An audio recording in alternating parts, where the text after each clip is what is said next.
আসসালামু আলাইকুম প্রিয় বন্ধুরা। কি দোষ ছিল আমার, কি অপরাধ ছিল আমার। এই যে দেখেন কড়ি, আমাদের গ্রামের ভাষায় বলে কড়ি বান্দর। এই দেখেন জিব্বায় কামড় দিয়ে রাখছে। নিরপরাধ, এই নিরপরাধ একটা জীব। তো আজকে নয়, শুধু মাসের মধ্যে দুই একবার এরকম দুর্ঘটনা ঘটতেছে। কিভাবে ঘটতেছে? এই যে দেখেন কারেন্টের খামটা এখানে লাগানো, এর উপরে ট্রান্সমিটারের যে কানেক্টরটা থাকে, এই গাছ থেকে হয়তোবা এখানে জাম্প করে, লাফ দেওয়ার পরে সে এখানে যেভাবে হোক শর্ট করে। আমরা সবাই জানি যে কাঠবিড়ালি কারেন্টের সাথে শর্ট করে। দেখ, শুধু আমাদের এখানে না, এরকম বাংলাদেশে বিভিন্ন জায়গায় কিন্তু এরকম কারেন্টের এই ইলেকট্রিক খাম থাকে, খামের মধ্যে ট্রান্সমিটার থাকে, ট্রান্সমিটারের সাথে কানেক্টর থাকে। আর এই যে এরকম কাঠবিড়ালিগুলো রীতিমতো মারা যাচ্ছে, তো এদের তো কোনো অপরাধ ছিল না, তাই না? এই নিরপরাধ, এটা একটা জীব।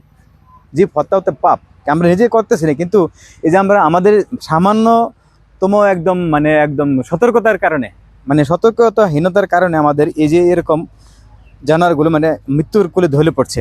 আমি রুমের ভিতরে খবর দেখতে লাগছিলাম, হঠাৎ করে বিকট আওয়াজ হলো। আমি তো ভয় পেয়ে গেছিলাম যে কোনো অ্যাক্সিডেন্ট হলে কিনা। তখন মনে হয়েছে আমার বাড়ির পাশে তো ট্রান্সমিটার আছে। আমি 22 তারিখে আসছি ছুটিতে, 22 তারিখে দুবাই থেকে আসছি, তো ক্যান্সেলে চলে আসছি। তো আমি 22 তারিখে আসার পরে আরেকবার হয়েছে, আজকে আবার হয়েছে। তো এইরকম প্রতিনিয়তই কিন্তু এইরকম হচ্ছে। তো আসলে এর থেকে পরিত্রাণের উপায় কি? আমরা সবাই জানি এর পরিত্রাণের উপায় হচ্ছে এই কারেন্টের খামে ওই ট্রান্সমিটারটা দেখছেন কানেক্টারে, ওই কানেক্টার চারপাশে যদি নেট দিয়া, সুন্দর করে নেট দিয়ে এখানে বেষ্টনী দেওয়া হয়, তাহলে কিন্তু শুধু কাঠ বেরেনি না, যে কেউ এখানে হাত লাগাতে পারবে না, আর এটা শর্ট করার কোনো প্রশ্নই ওঠে না। তো আমি বিনীত অনুরোধ করব, সবাই দয়া করে একটা জীবের দিকে তাকায়া, একটা জীব তার দিকে তাকায় আপনার ভিডিওটি বেশি বেশি শেয়ার করবেন। আর যারা এই ইলেকট্রিক লাইনের সাথে জড়িত, বিদ্যুৎ অফিসের সাথে জড়িত, বিদ্যুতের সাথে জড়িত, তাদের কাছে অনুরোধ করব, আপনারা যেখানে এরকম ট্রান্সমিটার লাগাবেন, ট্রান্সমিটারটা একটা সেফটি দিয়ে, একটা নেট ফিট করে একটা সেফটির ব্যবস্থা করবেন, যাতে করে এরকম দেখেন। আসলে আমরা কিন্তু কেউ এই কাঠবিড়ালিগুলো এভাবে মারবো না, কিন্তু প্রতিনিয়তই মাসের মধ্যে 2-4 বার এই কাঠবিড়ালিগুলো এভাবে মারা যাচ্ছে, দেখে খুব কষ্ট হয়। ওই দিন একটা মারা গেছিল, আমি বুঝতে পারি না মারা গেছে, তো আসার পরে তাকে জীবিত পাইনি। আজকে আসার সময় দেখলাম ও দাফরাইতেছে একদম, মনে হয় জবাই করলে গরু যেরকম দাফরাই শুরু করে, এরকম দাফরাইতেছে।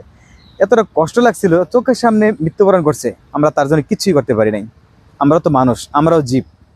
তো আমরা এরকম আহত হলে অনেকে দৌড়াদৌড়ি করতাম, কান্নাকাটি শুরু করতাম। আজকে এই যে জীবটা মারা গেছে, এখানে কেউ কান্না করার কেউ নাই, সে নিজেই একা একা দাফরাইছে। এই যে জীবটা কামড় দিয়ে ধরে রাখছে, দেখেন মারা গেল চোখের সামনেই। তার জন্য